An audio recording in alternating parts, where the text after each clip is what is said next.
Hello दोस्तों, welcome to chapter 2.6 introduction to modifier. So अब तक की हमारी लिस्ट में दोस्तों हम दो मॉडिफायर कवर कर चुके हैं, जो कि है sub division surface modifier and array modifier.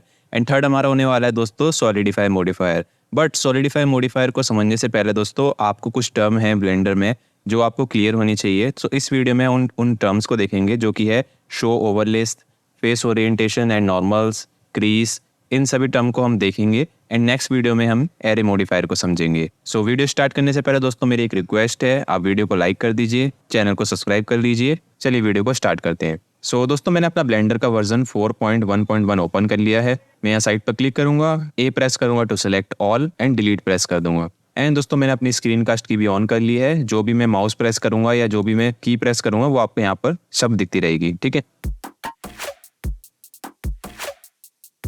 सो दोस्तों आगे मॉडिफायर को समझने के लिए हमें पहले कुछ टॉपिक समझने पड़ेंगे। सबसे पहले हम देखते हैं शो ओवरलेस। अभी के लिए मैं एक क्यूब ऐड कर लेता हूँ। सो दोस्तों शो ओवरलेस का आइकन आपको यहाँ पर दिखेगा, ये जो ब्लू कलर का आइकन है इस पर आप होवर करेंगे तो आपको शो ओवरलेस दिखेगा। इसके राइट साइड में आपको एक ये ऑप्शन दिखेगा जिससे ये पूरा एक्सपैंड हो जाती है विंडो, ठीक है।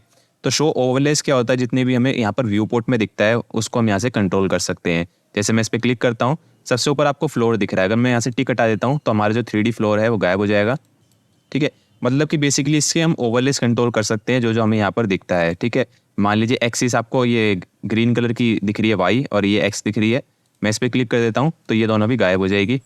मैं जेड देखना चाहता हूँ तो मैं जेड को इनेबल कर सकता हूँ, ठीक है। एंड इसकी जो ग्रिड है उसका स्केल हो गया, 3D कर्सर को हाइड अनहाइड, टेक्स्ट इन्फो जो यहाँ पर आ रही है एंड एक्स्ट्राज हो गए। एंड दोस्तों काफ़ी सारे फीचर है तो वो हम यहाँ से कंट्रोल कर सकते हैं। अगर हम इसको ऑफ कर देते हैं तो हमारा सब कुछ शो ओवरलेस जो है वो बंद हो जाता है, ठीक है। तो मैं इसको इनेबल करता हूँ। सो दोस्तों आपको करना क्या है कि आपको इस ऑप्शन में जाके सारे ऑप्शन को ट्राई करना है, इनसे क्या होता है, ठीक है। अभी हम देखेंगे ज्योमेट्री वाले ऑप्शन। ये हमने लास्ट वीडियो में भी देखा था, वायर फ्रेम मोड। इसको हम इनेबल करते हैं तो जो हम एडिट मोड में हमें वायर्स दिखती है वो हमें यहीं पर व्यू पोर्ट में दिखने लग जाती है, ठीक है। इसके हम वायर्स को कंट्रोल कर सकते हैं यहाँ से और इसकी ओपेसिटी को कितना हम रखना चाहते हैं, ठीक है। तो इसको नहीं देखेंगे, आज हमें देखना है फेस ओरिएंटेशन। दोस्तों फेस ओरिएंटेशन या नॉर्मल, जिसके बारे में मैं पहले भी समझा था नॉर्मल, तो दोस्तों ये दोनों एक ही होते हैं। तो दोस्तों जो भी हम ब्लेंडर में मैश देखते हैं उसके दो फेसेस होते हैं, एक होता है आउटसाइड फेस और एक होता है इनसाइड फेस। आउटसाइड फेस जो होता है वो हमेशा ब्लू कलर से दिखता है, ठीक है। इनसाइड फेस हमेशा रेड दिखता है। अगर मैं जूम करके क्यूब के अंदर जाता हूँ तो आप देखेंगे क्यूब अंदर से लाल है, ठीक है। शो ओवरलेस में जाके फेस ओरिएंटेशन से हम इसको इनेबल और डिसेबल कर सकते हैं। और अगर हम एडिट मोड में जाते हैं, एडिट मोड में जाके इस ऑप्शन में ही, ठीक है, मैं यहाँ से नॉर्मल्स को ऑन करता हूँ एंड इसका साइज बढ़ाता हूँ तो आप देखेंगे कि जहाँ पर हमारा ब्लू कलर है, ब्लू कलर बाहर की तरफ है, तो और वहीं पर हमारे नॉर्मल्स भी फेस कर रहे हैं, ठीक है। सो दोस्तों कभी कभी होता क्या है कि जो फेस ओरिएंटेशन है ये गलत हो जाता है, हमारे जो फेस है वो फ्लिप हो जाते हैं। वो मैं बताता हूँ कैसे होते हैं। अगर मान लीजिए मैं इस फेस को सेलेक्ट करता हूँ, अभी आप देखेंगे इसका नॉर्मल्स बाहर की तरफ फेस कर रहा है और ये ब्लू कलर का है, यानी कि ये सही है, इसकी जो डायरेक्शन है। सो दोस्तों ये कभी कभी फ्लिप भी हो जाता है, तो इसको ठीक भी हम करते हैं, लेकिन देख लेते हैं पहले फ्लिप कैसे करते हैं। बेसिकली हम इस फेस को सेलेक्ट कर लेते हैं जो कि बाहर की तरफ अभी फेस कर रहा है। हम जाएंगे मैश में। मैश में दोस्तों आपको आइकन ये दिखेगा नॉर्मल्स का ऑप्शन, इसकी शॉर्ट की है ऑल्ट दबाकर एन। तो यहाँ पर हम फ्लिप करते हैं इसको, ठीक है। सो दोस्तों जैसे ये फ्लिप हुआ, इसका जो रेड कलर है वो हमें शो हो रहा है यहाँ पर, ठीक है। और अगर हम इसको एक्सरे मोड में देखते हैं, यानी इस वाले मोड में, तो आप देखेंगे सभी की जो ब्लू कलर की लाइन है ये बाहर की तरफ जा रही है, लेकिन इस वाले फेस की अंदर की तरफ है, यानी कि इसका जो नॉर्मल है वो फ्लिप हो गया। ये दोस्तों काफ़ी ज़्यादा प्रॉब्लम क्रिएट कर देते हैं। अगर मान लीजिए आपका जो फेस है वो फ्लिप हो रखा है, मैं दिखाता हूँ, मैं एडिट मोड से बाहर आता हूँ, ठीक है। अब मैं सिंपली इस पर एक मॉडिफायर लगाता हूँ, सब डिवीजन सरफेस मॉडिफायर, जिसको हमने पहले समझा था।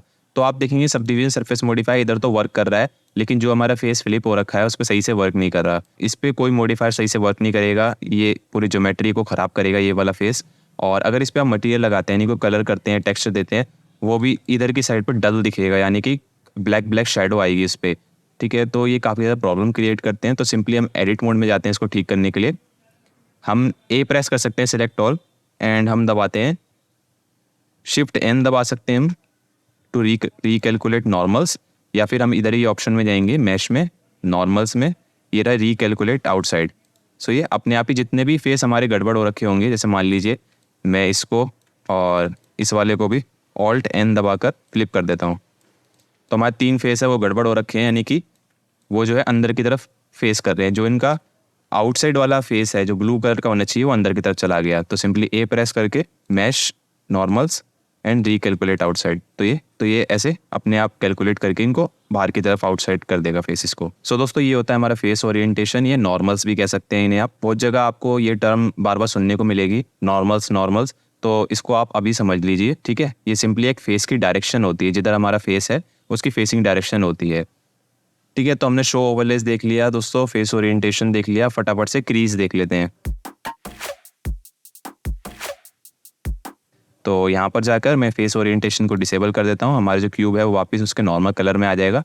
मैं इसको डिलीट करता हूँ एंड फटाफट से दोस्तों मैं एक सिलेंडर ऐड करता हूँ। इसका जो नॉर्मल वाला फंक्शन है इसको भी हम डिसेबल कर देते हैं यहाँ से, ठीक है। यहाँ से आप देख सकते हैं इसके फेस के नॉर्मल देख सकते हैं, इसके एजिस के नॉर्मल देख सकते हैं। मैं इसको डिसेबल करता हूँ, ये इसके एजिस के नॉर्मल्स है, ठीक है, और इसकी वर्टिसेस के नॉर्मल्स मैं इसको डिसेबल करता हूँ एंड इसके ऊपर वाले फेस को हम डिलीट कर देते हैं, ठीक है। एंड फटाफट से ए प्रेस करूँगा मैं, ऑल्ट ई दबाऊँगा, एक्सट्रूड फेसिस अलोंग नॉर्मल्स। सो दोस्तों ये जो मैं इतनी जल्दी टर्म बता रहा हूँ मैंने सारी एक्सप्लेन कर चुका हूँ पुरानी वीडियो में। जो भी मैं नया इसमें ऐड करता हूँ तो पहले मैं आपको एक्सप्लेन करता हूँ, ठीक है। तो ये सब ऑलरेडी एक्सप्लेन्ड है हमारी वीडियो में।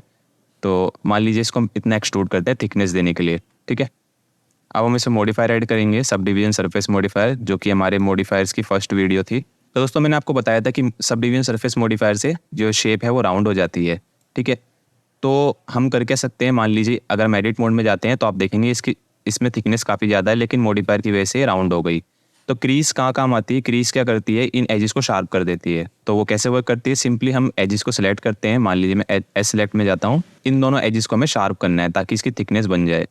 तो सिंपली हम इन दोनों को सिलेक्ट करेंगे, एन प्रेस कर सकते हैं हम, एन प्रेस में ये आइटम की विंडो में जाएंगे हम।